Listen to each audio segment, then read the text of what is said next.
Welcome to your Rally Point podcast. Organizations need a reason to exist, and people need a reason to care. But none of it matters if you can't connect the two. This podcast is where nonprofits, advocacy groups, and mission-driven organizations discover their rallying point. It is your go-to resource for mobilizing support, building authentic connections, and driving real results. So grab your coffee, get comfortable, and let's rally together to create the impact you're meant to make. This is your Rally Point podcast, brought to you by rallycorp.com. Hey there, James back with your Rally Point podcast with Jack. Hey, Jack. Happy Friday. We made it. That's right. TGIF. Right? That's right. Well, hey, we are here, and it's going to be a fantastic episode because today we're going to talk about widgets. That's right. Do you think we need to define that term at some point? I don't think so. I think the widget name is cute. But it's a great term, right? We could say marketing conversion tools, but that's not fun. That's not fun. That's right.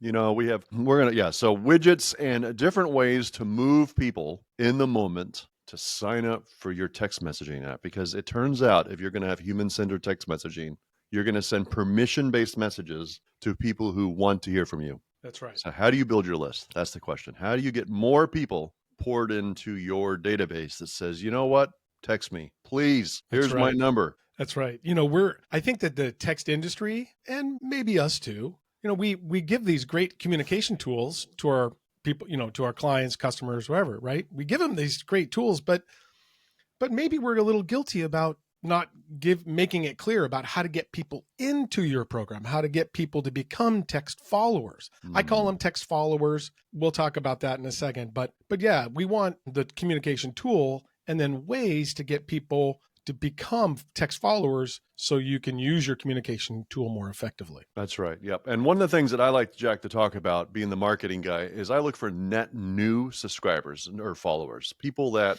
I did not know before that are now interested in following me, right? So A lot of us do things on social media and we wonder, like, is this doing anything? It can often feel like you're yelling into an empty room and no one's responding back. Right. Yeah, so for sure. It is a great feeling when you can start to identify people from social media showing up in your text follower list or your text subscriber list and saying, hey, I saw you on Instagram, Facebook, whatever. And now I'm giving you permission to text me. Yeah.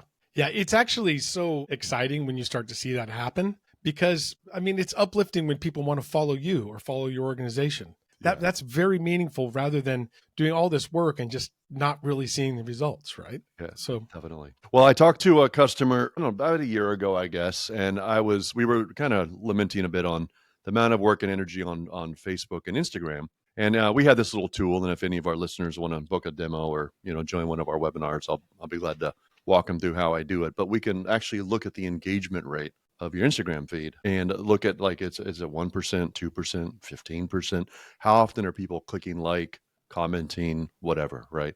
So I was running this analysis on her feed and it was less than 2%. It was a pretty small level of engagement. And I asked her, I said, so why do you keep doing it? Why are you doing Instagram? It takes time, right? You got to go out and find the right image and write the thing and all that. So, and her comment was, well, it's free. And I'm like, all right. We're going to call her Jan. I'll change her name to protect her identity. It's like, Jan, I mean, no disrespect. You know I love you. But why would you do anything just because it's free? Like, if you're going to spend the time is the one resource that's not renewable.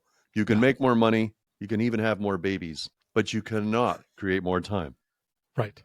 Don't have especially like nonprofit.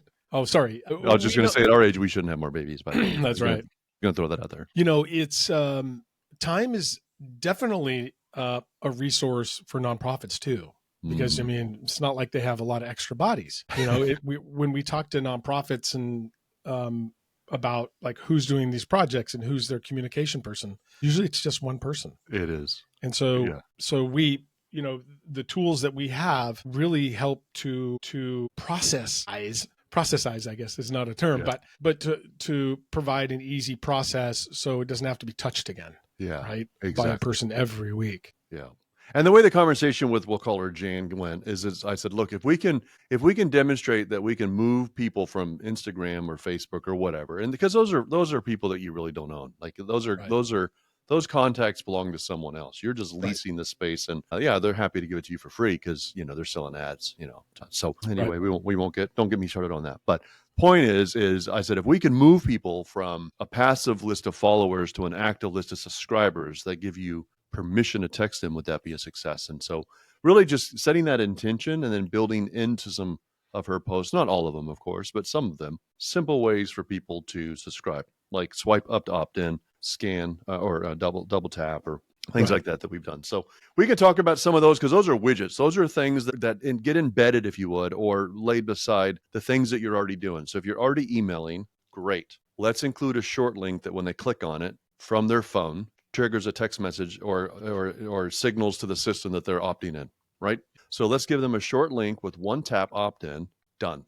You're already posting on social media, again, swipe up, one tap opt-in, or you're having foot traffic through a gala or an event, or, I just left the YMCA this morning and, they have, of course, the text this to that, which is great. I think that's awesome.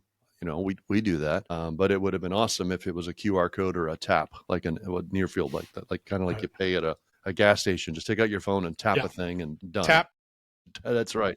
Yeah. So that, we have all these texts. So tap, text, scan, click, right? Right. So Always. I think we were naming them before the call. Rally tap. So Yes. tap to join. Yep. Rally keywords, text love That's 24365. You just mentioned the links, which we got a lot coming on. Short link. Yep. On Rally short links. Give.now. Yeah. We've got give.now as a new domain we just launched. Fundraiser.link. Right. So that's 3 QR codes. Those are fun. We call them Rally QRs. Yeah. They come back from COVID. Thanks, COVID. Right.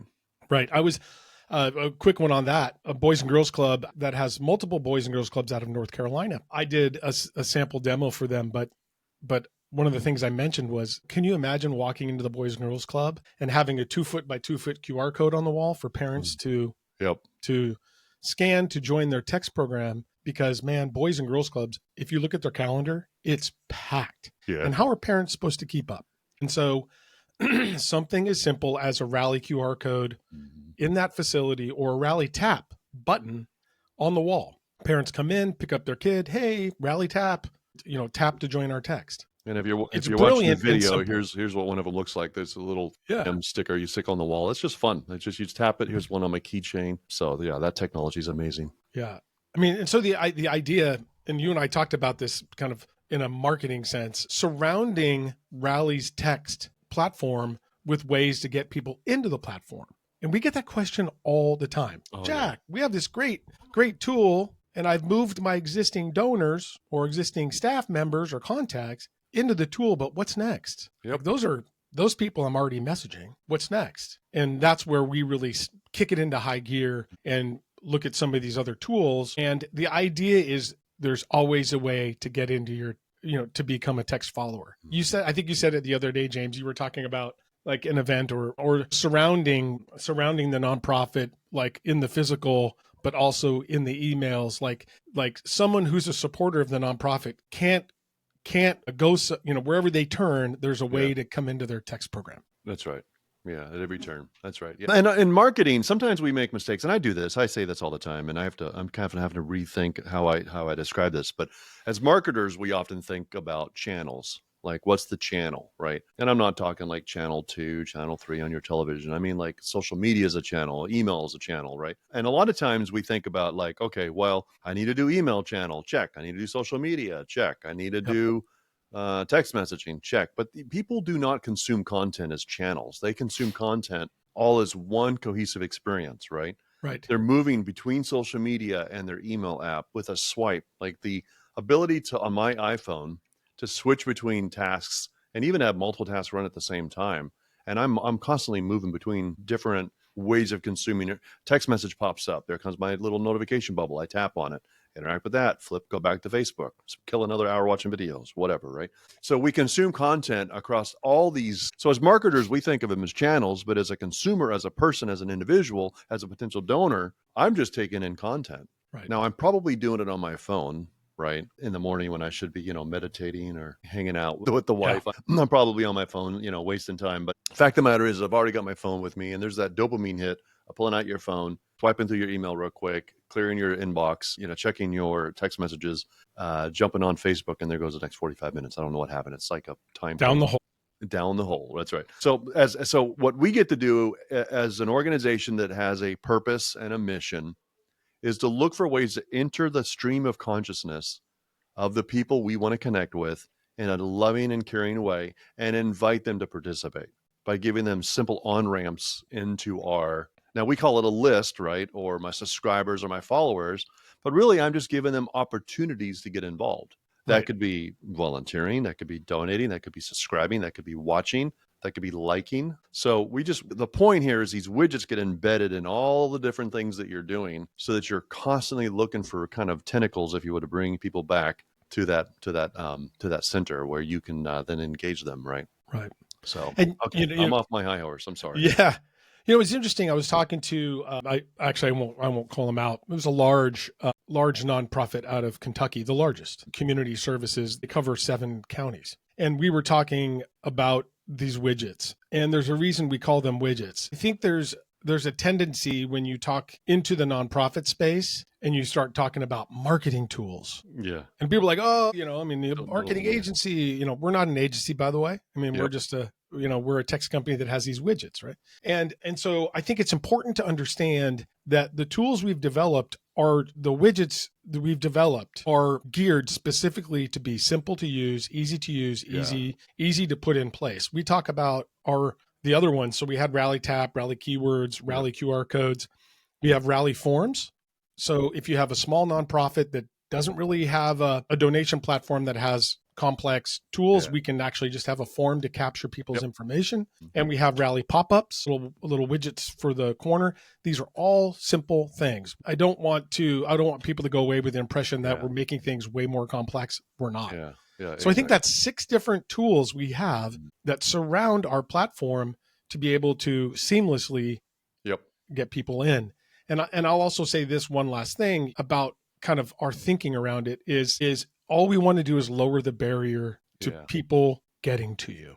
That's right. And if you think about how hard it is for people to find you and stay in touch with you. And I think about the Boys and Girls Clubs and how I used to work at one, right, for 5 years. Parents would scream in, drop their kids off, and get out of there. These are summer camps. And then they would come back and pick up their kids and get out of there. Yeah. There was really no time to communicate, like the fundraiser. Like we used to do all these little fundraisers and stuff. There was just no time, right? So how are you going to communicate to those parents who have 2 screaming kids, get them out of there and get them to dinner or whatever? Yeah. And really, this is a way to do that. Like you could stop that parent and say, hey, scan that QR code, jump in. We're going to start sharing everything we're doing here. Yeah. And Jack, it's all the ways. I mean, and if you're watching the video, I'll just show you, but here's a little QR code or the little NFC tag, they call it, but you just tap it and then it triggers that text message. So I click on that. And now what's happened there is we track both the click. We know how many times it's been tapped. And we know obviously it's been tapped 5 times a day. And then we know how many people have actually hit, send on that message. And so let's say we got 2 or 3, right? So the idea is I mentioned this in a couple of episodes ago, but went to a Broadway show of Wicked, which was incredible, by the way. And at the end, the cast stood up with a QR code, 2 of them on either side. And the main cast members were talking about this nonprofit that they were involved with. And then the supporting staff were just holding the QR codes on both sides of the stage. And I was in the nosebleeds. There was a bunch of kids, so we were kind of far away from the stage, but it worked. I picked up my phone, and it zapped. That was amazing. So that's one method right there. The second would have been some kind of a quick little NFC tab on the aisles or on the walls, right? Even in the tote bag. I mean, you can print these things for cheap, right? So anyway, that would have been tap. So there's scan, there's tap, and then the call to action could have been text this to that. And I can assure you, Jack, not everybody's going to text this to that. Some people don't even know what that means, right? I used to just harp on that all the time. Text this to that, text. And then I realized, well, only 5 or 10% of the audience may do it. That's a good chunk of people, right? But how many people are going to scan the QR code, text this to that? So scan, text, tap. That's 3 ways in one show. And then, of course, you put some of the cast with buckets on the exit doors where they can drop in some cash, right? $20 gets you a tote bag or something. And, you have somebody, so what the point is you have all the ways, the ways. Right. And if you can get 5% this way and 10% that way and 2% this way, it adds up. And you have a better a better success rate, both donations, but also capturing that consent in that moment, right? Sure. And our stuff, like the widgets, people ask me this week, like, I love this idea of the widgets. Like, can I do this and can I do that? And I'm like, yeah, sure, we can do that. She's like, well, how much does it cost? And I don't want to get too salesy here. Yeah. But when you're a Rally customer, the widgets are no cost for you. Yeah. We'll even install it for free. Yeah, we'll do that. Or host it. And because we're centered around our client success, right? And I'll say there's way too many companies out there.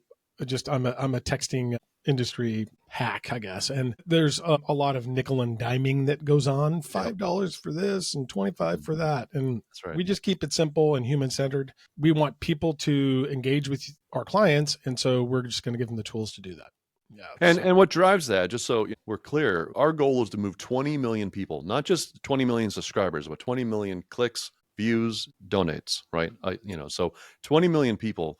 We can't be stingy with getting people into the system, right? They're your people, right, by the way. Yeah. You import them, export them. You own your data. We don't touch it. Right? It's not our data. It's your data. So you own these contacts. We just want to look across all of our customers and say, man, 20 million people donating at least $1 billion a year on behalf of charities, that's when we can take a vacation. So yeah, that's right. We'll take Fridays off, Jack. Only Our team can have Fridays off all summer long. That's right. So that's our goal. That's our success indicator. So how we do that is create, no code, simple solutions like we'll host it for you, embed it in your WordPress, whatever you want to do.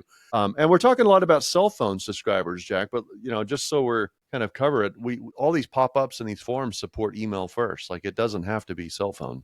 Right. So yeah, I think what is it? A quarter of the traffic comes through on computers and laptops, and it depends on the demographic. We're working with a company that'll be, or a nonprofit that's part of the Vans Warped Tour this year. Nice. And they expect 80,000 participants at each stop for the Vans Warped Tour. So there's 4 or 5, right? That's a lot of people. It is. How does this nonprofit capture these people? Well, the Rally Tap button is going to be essential. And they were actually looking for it. They didn't know that we had this Rally Tap feature coming out. It's new. Yeah. But this demographic, these young people have that NFC, they call it, have that activated. Yeah. And so that's a perfect tool for this particular nonprofit to deploy. So it's kind of like dependent upon, we can work a different widget for a different nonprofit depending upon, there's some nonprofits that don't have events, right? So they might be more inclined to use our links, So we'll adapt to, we adapt to all the different use cases and nonprofits that we one of the foundations I worked with this week just installed our widget on their website, and all it is first name, email address. That's it. It's a little embed form on their homepage, and it says join our newsletter, first name, email address. They already had it there. It just wasn't our form. Mm-hmm. And when they hit submit, it takes them to a thank you, and then there's a one button opt in, and it says optional, join our tech subscriber list. So now the thank you page gives them an option. They don't have to, but an option to join the tech subscriber. Before that, they had 0 people join because they had 0 option to join, and there was not a way to join. So moving somebody from an email, flip, thank you, now join the subscriber. Okay, maybe 20%, 30% do it, but that's 2, 3 out of 10 you didn't have before, right? Mm-hmm. So, and the ones that don't, we just trigger an email that says, hey, you might have missed this cool little button. Click here, right? So and once someone joins the program, James, you can now they're formally in.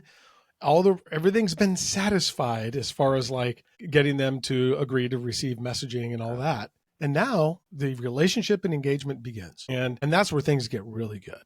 But I think we've listened to our customers over the years and listened to their challenges of getting people in because it is noisy out there. It right. is. And just going back to what you said, we want to surround them with the tools that work for them to become a text follower and a text subscriber. Yeah. So let's double tap on that a bit. Let's talk for our listeners, like why does it matter? Like if this is more work or more, more options or paths. We talked a bit about how I consume content and how people consume content across multiple, streams or multiple contexts at one time. Like they're switching between email, text message, social, right? All that at one time, and they're consuming. So what we've talked about is getting people front and center to see your brand and your mission all the time. But what has been your experience, Jack, with nonprofits? How does it kind of equate at the end of the day to what is the net results of that? Yeah. Like the why. Like, why would I want someone in my text program?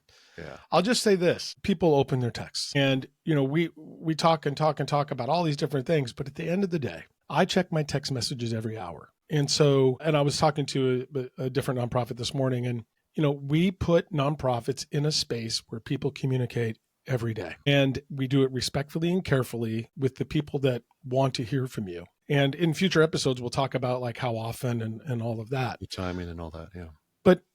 But texting is where communication happens. And if we're all careful about it and human-centered about it, it's important to get the people that want to hear from you into a text program, because that's where they communicate. Mm-hmm. If you think about today, Friday, you're all, it's a Friday for us, but you may be watching this on a different day. But think about how many text messages you received today and how important they were. And so our goal is to thoughtfully, respectfully, and in a human-centered way, put great nonprofits into that same space. And you can't do it without getting followers. I mean, it's just, and the people that do this and work with us in the beginning, it just is so great. It's so great. They'll never go back. It's kind of like a dominoes. In a recent webinar I did on compliance, we talked about the domino effect for message delivery. So I'll just kind of take it from the top. The domino number one is obviously the phone number itself. Like when you get a phone number, a texting phone number, having it be verified and registered assures that you don't show up on someone's caller ID as spam likely. I think we've all gotten those phone calls from those robo-dialing companies. And that's because they're buying pools of numbers and they're throwing them away, and carriers know that, right? So they're burning through phone numbers like mad. Nobody bothers to verify them. They're not registered. They don't have caller ID set up. There's not, they were created like maybe yesterday for the purpose of this campaign today. So being able to spin up verified registered telephone numbers that have caller ID, that have, that there's a time and a cost. And there's a reason why carriers don't do that, or a lot of providers don't do that. It's like $45 a number sometimes to just register the silly thing, right?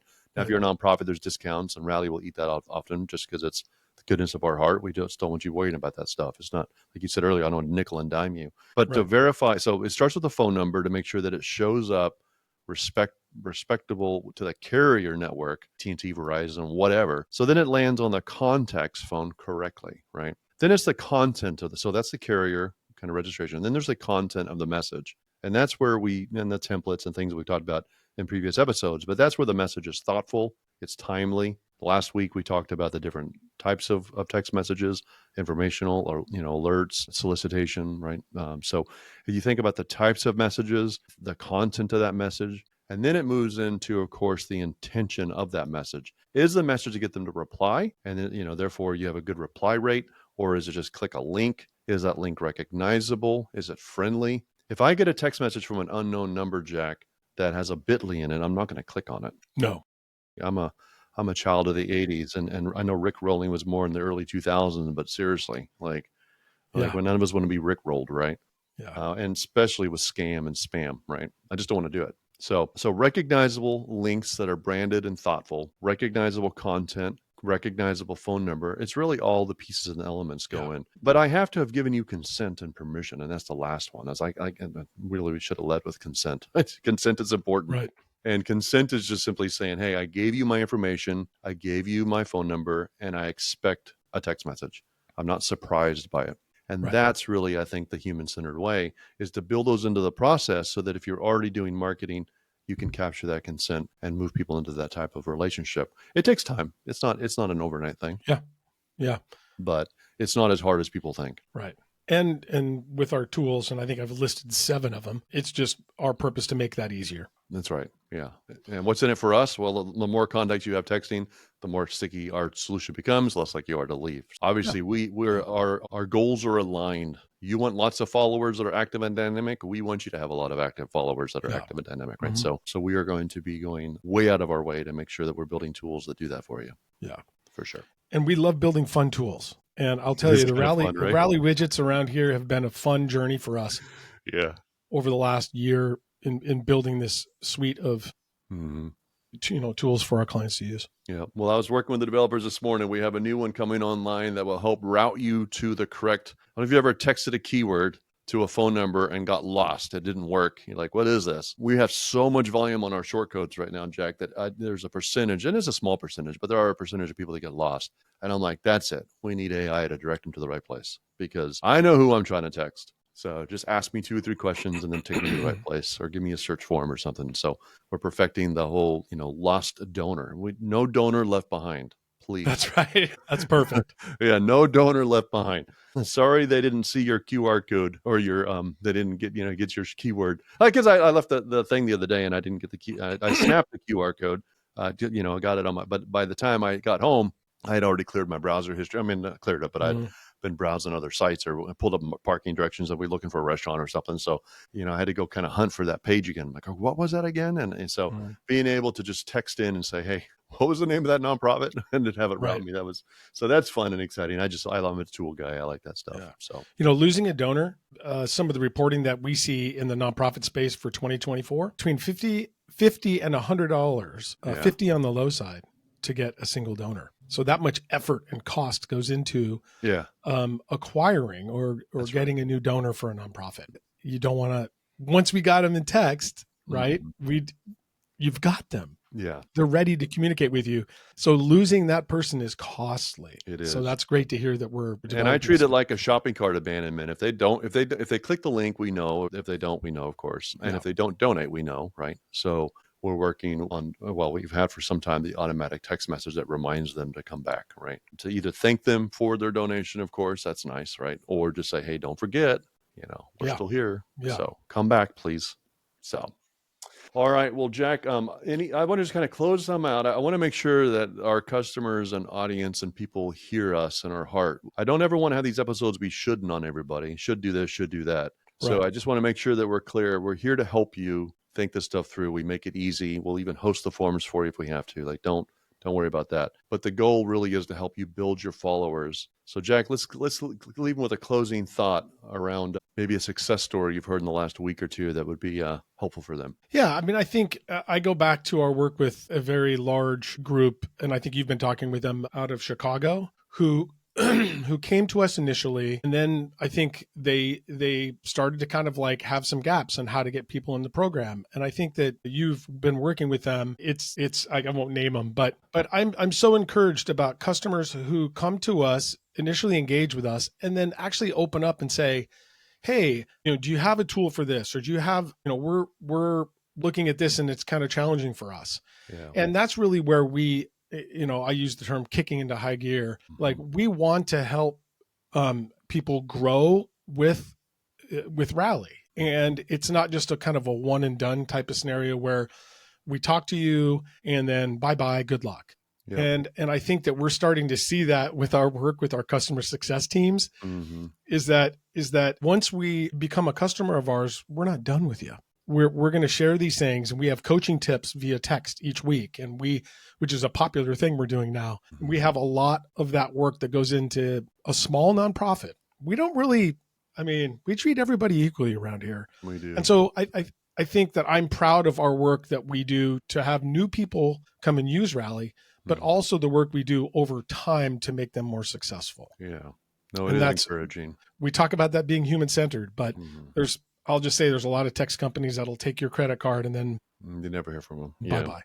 Yeah. And this group that you're talking about, what's been encouraging is just, they're down some staff, they had some cuts, and they missed their numbers last year in a big way. So their board's like wanting answers. So to be able to craft quickly a simple strategy to move people across channels. Again, there's that word again, channels, forgive me, but to move people across all their different efforts to say, hey, look, there's not a magic bullet, right? There's not like one size fits all. So what are you doing that's working, and how can we take some of that success and that energy and move people across? And just watching them has been very exciting because it's a lot of work, and it's a thankless work. So it is. Yeah. But all right, Jack. Well, thanks, my friend, for the time and the conversation. Just remind everybody, text COACH to 24365. Text the word COACH to 24365, or swing by rallycorp.com. Mesh that button. I think it's orange. It was orange. Anyway, it's in the bottom right-hand corner. Maybe it's blue now. We change the color from time to time because we're just testers around here. We like to test things. Why not? So mesh that button in the bottom right-hand corner, opt into text messaging coaching, and reply with your questions. We'll get back to you in a future episode. Thanks again, Jack. You bet.